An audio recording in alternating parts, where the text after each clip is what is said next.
Hi, everyone, and welcome to I Am Beautiful. Today, we have the honor of speaking with Anat, and I think we met about a year and a half ago. That's right. And I've seen you grow a lot in the time that I've known you, which is, I guess, relatively short, depending on, Right. perception of time, I suppose. But we'll get started with a little bit of your background. Well, my background related to why I'm here today is basically started with a search since I literally remember myself. Is always looking to feel good on the inside. And that took me mainly through our body experiences, meaning being an athlete, doing extreme sports. Um, Yoga was my first breakthrough where I really started to feel shifts in my state of mind, my emotional state of being through yoga practice. And I've been doing yoga for many years, and it's my favorite place to go. And then I also studied a lot of obviously nutrition and spiritual meditations and so on. But it was always around how do I feel better, and that's pretty much my background till I found the breath work. And so, when you talk about wanting to feel better, what was the baseline that you were feeling that made you seek something more or feel like something is not right here? I need to reassess and shift and grow into something more. There was always an urge um, to feel better. Okay, when I say to feel better, it was a lot of time emotions. Okay, where I felt empty in certain ways, where I did a lot of things in my life. I traveled, I lived here and there. I was married for 16 years, had three children, and still have them, beautiful children. But there was always a sort of either emptiness or some sort of pain that I couldn't put my finger right on it. And so every time I was doing things with my body, I was releasing, and then I was feeling better. And there was always like this up and downs, even though I was doing those things. And then when I found breathwork, at first, this was my second breakthrough in life, and the breath I felt was the real thing. Meaning, I didn't have to move my body. I didn't need to go to extreme physical or that consistency, or being needed to do it every day. That addiction feeling. I still have the need. I still do my sports and everything every day, but now I don't depend on it. So, what I'm hearing is that you were there because there was physical discomfort. You were looking for a physical solution to the discomfort, but then when you found breath work, it's still physiological in some way, but it's different from a physical, like, okay, I have to go, I have to do. It's just you're just existing with your breath and who you are, and you found satisfaction in that. Well, it wasn't so much physical discomfort. It was, when you say physical, to me, I hear like the body pain, like pain in the body. And it wasn't so much that. It was more on the emotional, more of the state of being, right? State of mind. my thoughts, how I think, how I perceive things, the decisions I took. It was more from there.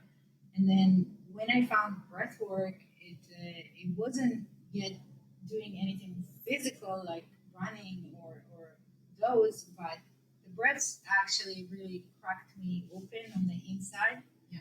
And then it became something that still is create growth and expansion and openness, and then things are coming more and more out where I'm able to really see the essence and of myself, of who I am, connecting really to the things I love without any external validation, without needing to run or to bike or to do those things, right? Yeah.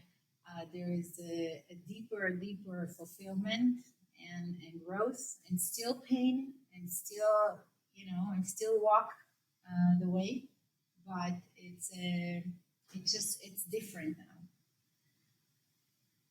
When I mentioned the physical, I think our emotions are physiological. Okay. So then that's why, like, I know anxiety. Most people struggle with anxiety on some level for whatever. And the body was made as a place of survival, even down to the whole point of, why our souls are put into the body, right? It's the vessel to carry the soul. And so our emotions, that physiological, like, chemicals release, Reactions, like, right, cortisol, and then Right. those things spark the thoughts. But then the breath brings you back to before those physiological sensations kind of come in and then, like, take over, and then your mind is gone most of the time. So I think that's the beautiful thing about what you do, because breathing, like, we go back to the beginning, which is our purpose, right? The soul was put in the body to exist here on the earth, not Right. not the other way around. Absolutely. And the breath is a bridge. Mhm. It's really a bridge between the physical and the mind, really, the external and the internal. So the breath really bridges all of that. And the breath also activates all those chemicals and hormones. So you can breathe to calm down an anxiety.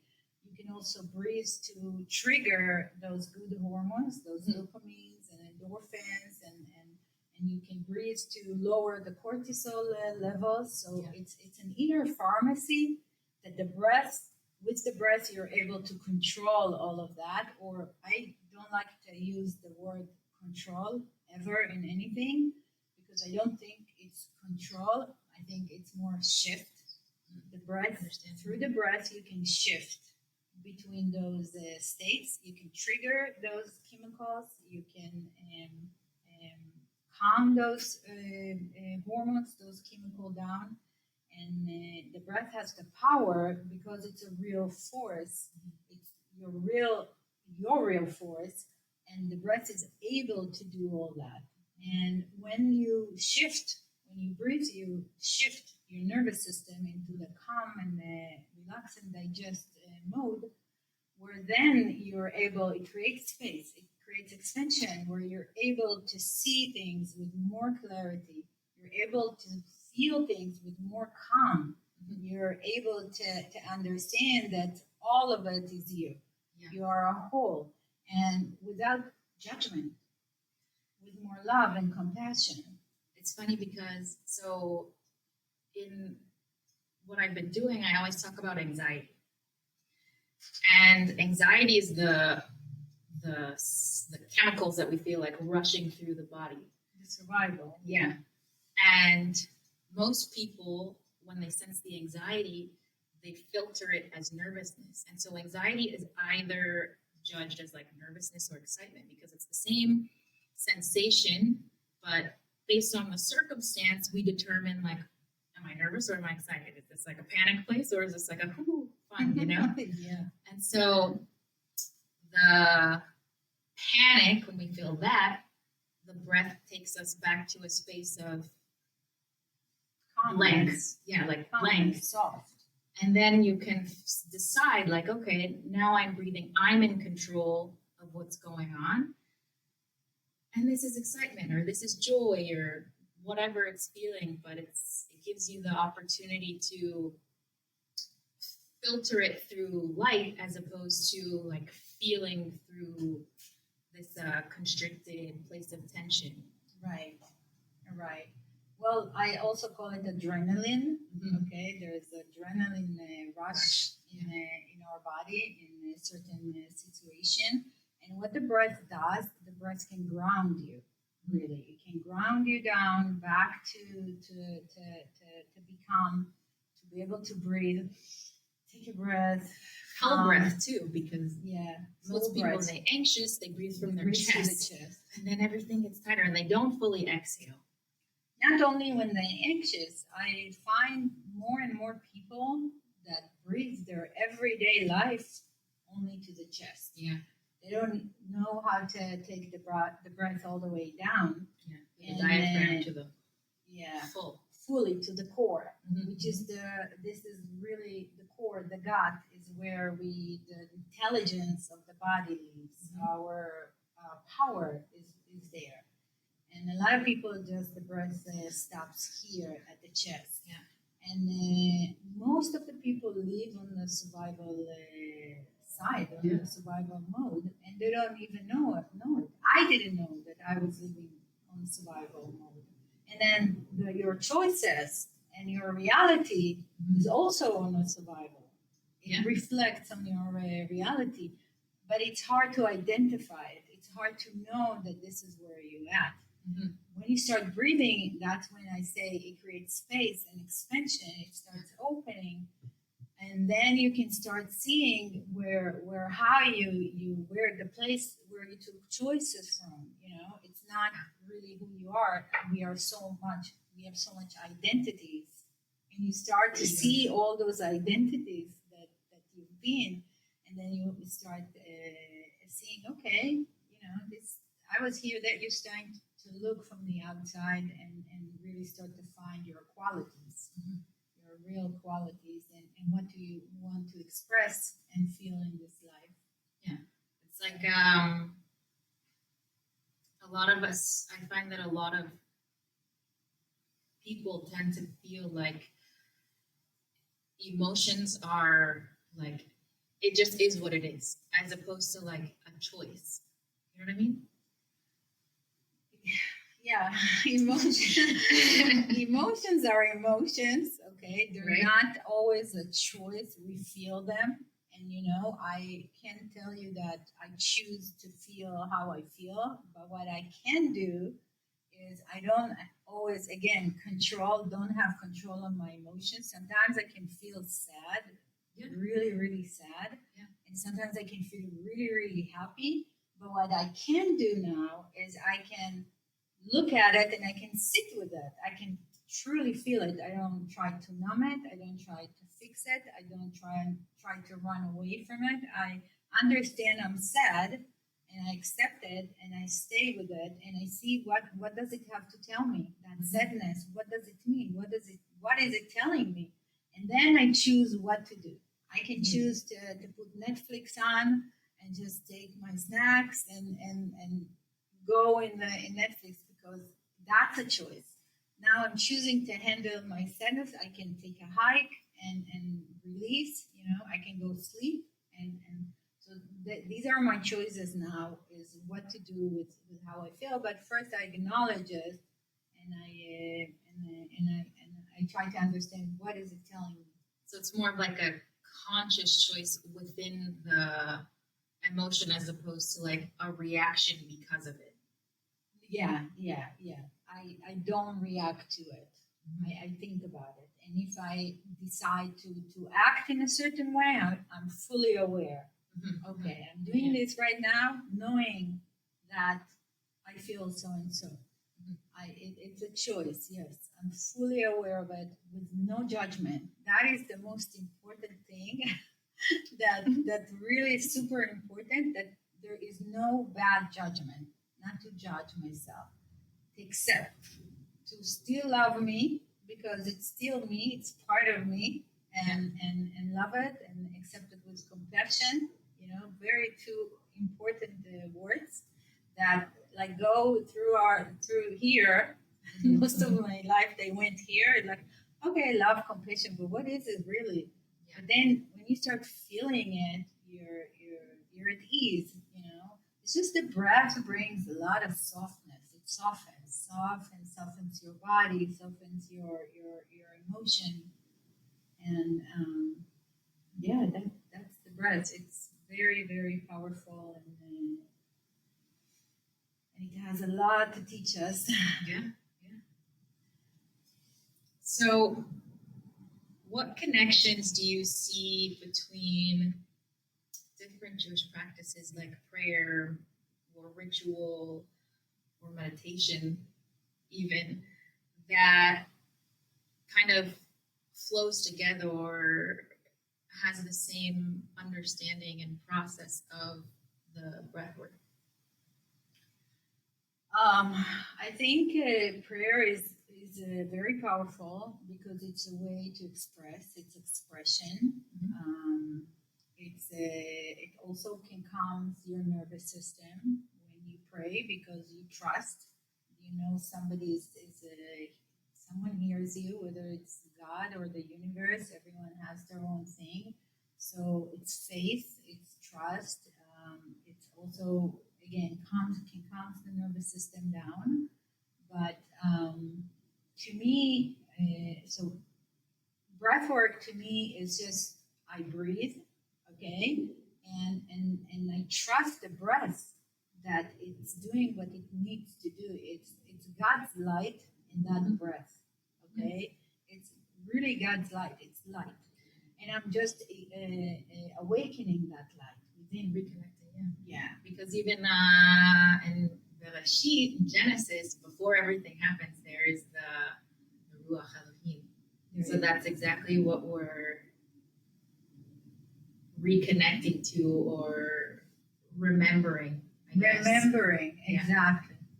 It's just remembering who we are and what are the qualities that we have and what is the soul here to bring to the world, and just remembering a lot of that deep wisdom, deep knowledge that all of us have.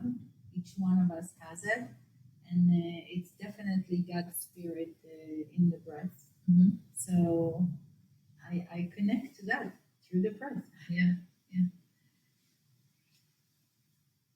And so, how has your perspective on connecting with yourself changed since starting your breathwork journey? Well, I'll begin by saying that first it cracked me open. So first there was a lot of I'm gonna use the word pain, but maybe I should say uncomfortable, right? I was very much uncomfortable first. There's a lot of stuff was coming out. My heart, I felt that the breath, only through the breath, it opened up first to see myself, right? Everything that I've done and everything that, again, without judgment, but I felt that my heart was just cluttered, right? It was covered with so many with heaviness. And my first journey was the heart, cleansing the heart, opening that heart. This was my first journey, and I feel everyone should do that first breath work. It should go to the heart because the heart has really everything, the key, for our healing, for our growth, for becoming more resilient, right? Is opening that heart because we hold so much in the heart, and over time it's just been covered and covered. So the first thing to me was the heart through the breath work, and then I started connecting more and more to my body, and less to my mind, less and less to my thoughts. less and less, you know, diagnosing everything, thinking rational on everything. This means that, and that means that. And the more I breathe, the less I do that. And I just feel things. I'm more intuitive. I sense the things in my body. My body is talking to me, and it feels so much less confusing than the mind, because it's hard to live life through the mind. It's confusing. I find it funny that you say that because nowadays, with all of the medical practices, and there's all of these, anxiety and ADHD and all of these, things that people are calling whatever names they're giving them. And I do believe that some people do have chemical Reactions, for sure. chemical fluctuations that can predetermine, their feelings. However, I think most of us, because we are so mind based, then we hear somebody and it's like, oh, you have OCD, and then they're like, oh my gosh, now I know what it is, and it's like They feel relieved. yeah, Let's yeah, go to the doctor, get the Right. pills. yeah. So now I'm not gonna have OCD when it's like maybe it's not OCD, but your body is anxious, and then you need, like fidget spinners or something like this to help relax your nervous system. And it's funny because I know when I was young, and I even still sometimes I do it. I'm like, if I do something on the right side, I have to do it on the left. You might qualify this as OCD, or is the body seeking balance? Labels, yeah. And so it's like we're so quick to rush to Label label things. this and Yeah. that, and it's like I agree. maybe just like sit with yourself, breathe, and then you can figure out like why does your body need balance? Why are you seeking this to feel peace within your body? First of all, I totally agree with you. There is chemical activation and reactions that causes the mind to feel certain ways, and whether it's paranoia, anxiety, bipolars, all those levels. I don't disagree that with what's happening is that what's happening is not real to people. There's also mental diseases which I totally know it exists, and I don't. Yeah. But to work those things without taking that pill or taking that medication is hard work, because you have to be very uncomfortable. You have to go through a lot of pain, a lot of hours alone, and you have to do that. You have to see the things. You have to feel them. It's work, and it's another step and another step, and it's falling and rising again and falling and rising. And in our society, it's just easy to go to the doctor, and the doctor says, "Hey, you have this and this condition. Here's the medication. Take the medication, and go live your life." And actually, what brought me to spirituality at all, to begin with, going backward, is my first born son, which was born with a major body eczema and breathing difficulties. Right as he was born, in 3 months, I was going to the hospitals, and allergies, really bad allergies. And when he was a year old, we've already been to the hospital with him so many times on an emergency rush, right? For that reaction, and he couldn't breathe, and then the body reacted, and we got so many medications for him. And one day I looked at everything. I was a brand new mom and was alone here. My mother wasn't here. No one was teaching me, and I just realized that everything they're giving me to him is not really helping him, not helping the cause. It's just fixing it Like for a the Band-Aid. moment. Yeah. It's a band-aid. There's nothing is really what's Resolving really it. happening with my son. And that's where my life journey started, where I start seeking beyond the medical. Then I start seeing a nutritionist and all kinds of spiritual healers and the touch and work with the energies with him. And I've been with him in places. And this is really how my journey started when I've learned that medication will not really take care of resolve of things that comes, from the inside, whether it's mental or physical. So unfortunately, yes, and that's why I'm doing breathwork today, and that's why so many people are contributing to help raise that awareness and consciousness, and some people do it through body work, and some doing like shows like you. And I chose breathwork because breathwork was I felt was everything. It can do really everything, and it's the real thing to me. But that's why we all do those things to help people to know that there are other ways that they can treat and heal, and because all of us need to be treated and heal, and all of us. There's not one person in the world that is doesn't need anything. Yeah, I think so. When you mentioned before you felt your heart cracking open. There's this Japanese art form. Maybe there. I don't know. It's a type of art in Japan.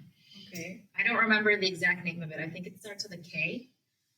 But essentially, when I think it's very relatable because essentially, like as if you have a glass or a vase or whatever, something that breaks, they will take it and then they fill the cracks with gold and then they recreate the shape. The shape, yeah. And that's exactly what is happening kind of on a level here with the breath. And I think that so many people get stuck in the shattering that they're like, they get lost, and then they don't know how is this gonna work? All the pieces fell apart. What am I supposed to do? People get in that. What am I supposed to do now? I just want to feel better. Yeah, I just want to feel like I felt before. Just take me to where I was before. Yeah, and it's like, hold on, let's breathe a moment because maybe something better is coming in to like fill in the gaps and then bring you back home. Definitely. If you choose to see it, it's a choice. Yeah. I have people tell me, help me.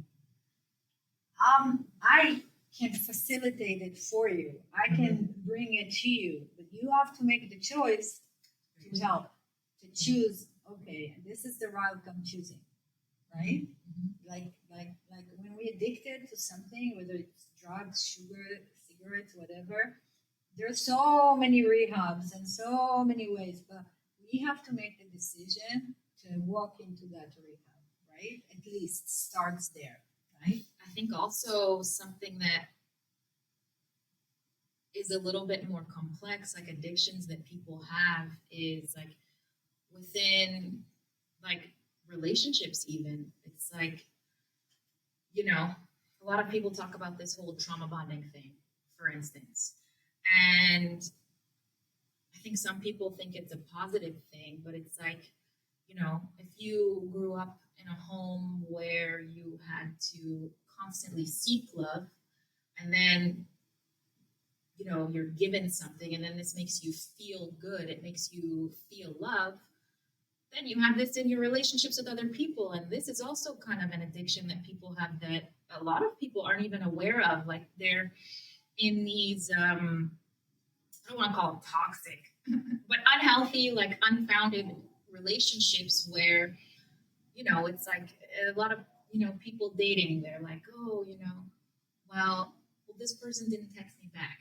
And then your mind goes crazy, right? And then you're like, okay, what do I need to do? What do I need to do? And then somebody responds, and then it's like, oh, thank God they love me. That's like the deeper understanding of it. But it's like, this is an addiction also. I want to call it straightforward trauma. And we all go back to childhood traumas, one way or another, this way or another. Whether we were loved, we were abandoned, where we were deserted, where we got abused. All of us. It's everything traced back to that childhood, how we grew up, traumas. The body remembers trauma. That's why I think somatic work is super important. Body work and the breath work that it does that. It opens the body, it clears all those trauma because the body holds all that. And other than that the body holds it, your thinking, your way of thinking, your nervous system, that's how it's programmed. Yeah. If someone doesn't respond to your text, your nervous system goes to the survival back again, and like, I'm not being loved. They don't want me. They're going to leave me, right? Or the opposite. Some people leave their relationship before even they get hurt. They don't know how to stay in their relationship because the nervous system goes, you have to run. This is a trouble now. This is danger zone now. So I don't call it addictions. I call it traumas and how we are wired, our nervous system wired, our thought patterns wired. And with breath work, we can reprogram all that. And when I said I was cracked open, that's what happened. I was able to see all those traumas. I was able to see them, to understand them. I was, even till today, I still, my nervous system, I find it, how it's shifting to old patterns, even though I'm way further today, my nervous system still takes me there when I'm not aware, and then after that, oh wow, this was my nervous system. This was how my body is wired still from back then. I think it's important to remind people that, like, growth is cyclical. So although it may get better, that doesn't necessarily mean that it's like gone, right? It's like somebody that's running a marathon. Okay, you maybe you ran the marathon and you went through the whole training process to get through the whole 26 miles, but maybe you take a couple months off, right? And you think, I did it before, but it's gonna be the same. And it's like, no, your body still has to go through that same process. Your muscles have to readjust, your mind has to readjust, like your breathing has to readjust for now this. Yeah, your body remembers though, just like it remembers trauma. Your muscles remembers. Like if I did Ironman and I took a break for 2 years, now that I'm going back into it, my body remembers, and I can tell. It remembers. It supports me. Yes, I can run. I can still swim. I can do certain distances without putting the effort so much. So just like trauma, again, the body remembers. And what we can do with the breath, we can rewire things. We can rewire thinking patterns. We can rewire our nervous system. We can remove that blockage and that traumas as well. I think it's also why like cold plunges have kind of gotten a little bit popular, because it's like the cold plunge is a way to shock the system, and then you have to figure out how to re-level yourself. Right. So it's kind of like a quick, fast way. There are many ways, and I find breathwork one of the also fastest ways and the real. Right. It stays. I agree. It makes the change. It stays. That muscle. You can, it works on the muscle, and it stays with you. You grow. You keep growing from it. What's been the most like impactful breath work that you've done, or like what are you going through when you have a breath work? Every breath work is different. Okay. Every breath work is different. I have journeys where I'm just breathing and observing. Okay. I have journeys where I'm feeling major sensations in my body. I have journeys where I see things. I see the light. I get messages. I get images. I get to hear things.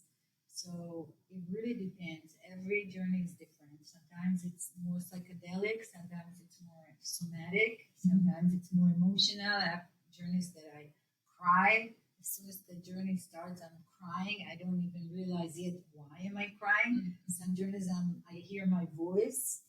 My body wants to move, energy, I feel the energy moving, and then I want to move through the breath. So every breath work is different. I can't say that one made a major change. Some breath work are very inspirational. So they're never the same. That I can tell you. I can do the same breath, the same journey, and every time it's different. It's hitting different place. I think what comes to mind now is I feel like what's something encouraging that you would say to people when they're going through like a rush of heavy emotions, or when they're starting to feel like that brokenness or that emptiness, like what how do you keep them going, because that's the place where most people are like, all right, I'm out of here. Yeah, they're checking out. Yeah. Yeah. I would say, first of all, patience. Have patience with yourself. Become aware of where you're at. Look at it. Like, look at the mirror and say, okay, I'm in this situation right now. Be an observer as Yeah. opposed to the experiencer. Okay. Recognize, become aware of what you feel. Have patience. Have self love for yourself. And know that it shall pass. You're not going to stay there. It's part of you. Okay, you are a whole. You are the four seasons, right? That we have four seasons in the year. Same thing we have in our body. Okay, so reflect, release, reflect, renew, and then radiance. This is the cycle. This is the cycle in our seasons as well, starting now, right? Yeah. In November, then winter, then spring, and then summer. So know that it's a process and it will pass. You shall pass that and you will come out bigger. You will grow out of it. You will come stronger. You've learned something. Stay with the pain. I say that the light is in the pain. Of course. And after that comes the salvation. Yeah. The truth is in the pain. So the more you learn to live with this pain, with this uncomfort, with that anxiety, the stronger, the more resilient you're going to become. Yeah. It's just like the night. There's always light. Exactly. It's all cycles. It's all rhythms. That's why we breathe in a rhythm, because everything moves in a rhythm. Our body moves in rhythm. And that's why we breathe in a rhythm. We hold the breath because we want to teach the nervous system that we're good. We're not breathing, but hey, there's so much in us. We drop into that stillness, into that quiet place. We're not breathing, but the nervous system is learning to trust, to know we're safe, we're good here. The breath hold is like the shock. Breath. We hold the breath. It's like a shock to the system. Okay. Yes. Okay. And our body gets resilience, right? The levels of CO2 are rising up. So your body learns to get resilience. So always the breath, really. And how have you noticed the shift in your relationship with the creator since starting breathwork? I've always had my relationship with the creator. To me, the creator was nature. I was always connecting through nature, and so much through prayers and through traditions, Jewish traditions. Even though I grew up in a home, and I still do them in my home every year, but I've always connected through nature to the creator, to God. And I'm still there. I feel that the breath is nature, is natural, and I'm connecting it to him through the breath, and I always feel that presence when I'm doing the breath work. I facilitate. I feel the presence of God, of that light, and I ask for it to just move through me so I can give whatever needs to be given.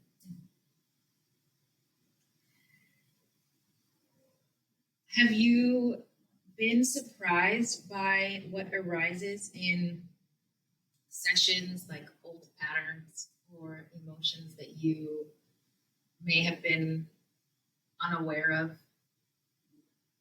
with other people or amongst them? Both. Both. Yeah, always. Always.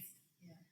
First of all, I'm amazed. I'm amazed after every journey to hear people, okay, what they go through, what they went through, some of them what they see, what they felt. And I'm like, I'm amazed. Every journey, I'm like, wow, thanks God. This is they're feeling it. It's Yeah. they're connecting one way or another. And so it's always I feel amazed, and also for me, yes. Yeah. Have you seen like, because I know you do breathworks of people with people that you know. So what's the like? Do you see shifts in the people in front of you from like pre-breath work to post? Yes, I first I don't not everyone I know. Yeah, Some yeah. I don't know, but some that become breast junkies, I call them, right? It's addictive. Yeah, it's addictive, It's addictive. for sure. Yes, I definitely see. Just like I see in myself, I see in them. Yeah, I see. I hear them. I see how they look. They tell me things. So Yeah, definitely, it's fascinating. definitely. If you stick to it, yes, it's there. Yeah. I love doing it. I love doing you're it. one of them. I know. Yeah. It's Yeah, I remember seeing you even after journeys.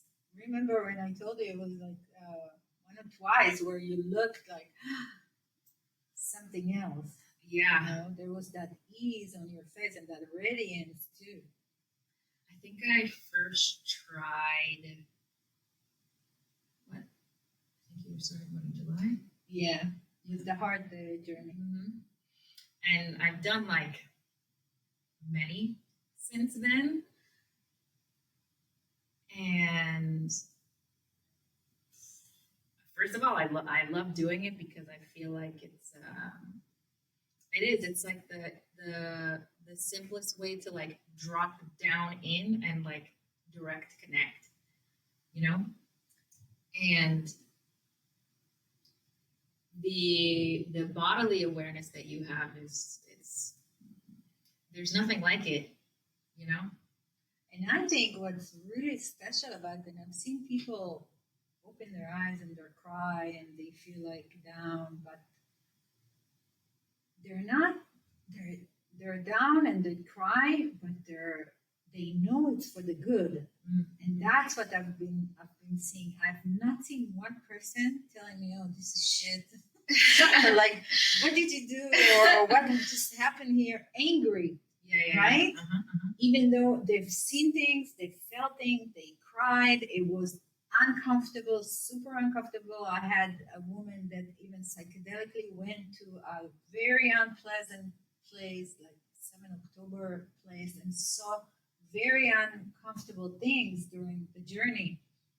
And they all come out of it and still feeling grateful, feeling grace, feeling trusting. This happened for the good. Yeah. You know what I mean? And that's At least. Yeah. Okay. So we like to finish up with a speed round of some fun questions. All right. Don't think too hard. Good. Okay. What's your favorite type of challah? Water challah. It's the rectangular water challah. And if your Jewish identity were a fabric, what would it feel like? Velvet. I love it. Okay. Mezuzah check. Do you kiss it, ignore it, or talk to it? All of the above. What's the difference between the... Sometimes I walk and ignore, not intentionally. I just ignore it. And when I know it, I always kiss wherever I go. When I see the mezuzah, that's a must. And then sometimes, not often, I'll just put my hand in prayer. My mother, that's what my mother does. Every morning she wakes up, she puts her hand on the mezuzah and she prays. And I've been seeing her, and she's been telling me to do that too throughout my life. So I have that from her, and sometimes I do that. If your Jewishness had a soundtrack, what would the first song be? Oh wow. Oh. Um, I don't know. Maybe I love Israel, whatever, track that says that. What, like Tel Aviv by Omar Am, or Yeah, Tel Aviv by Omer Adam. Yeah, Eyal Golan has a few good ones. Yeah, those tracks that every time I hear them, I'm feeling like that sensation of home, warmth. I miss home, belonging. And in one word, what makes you beautiful? I think my resilience. I must say that. Yeah. Thank you so much for being with us today. Thank you, Daniela. My pleasure. Okay. Well, we'll see you guys on the next one.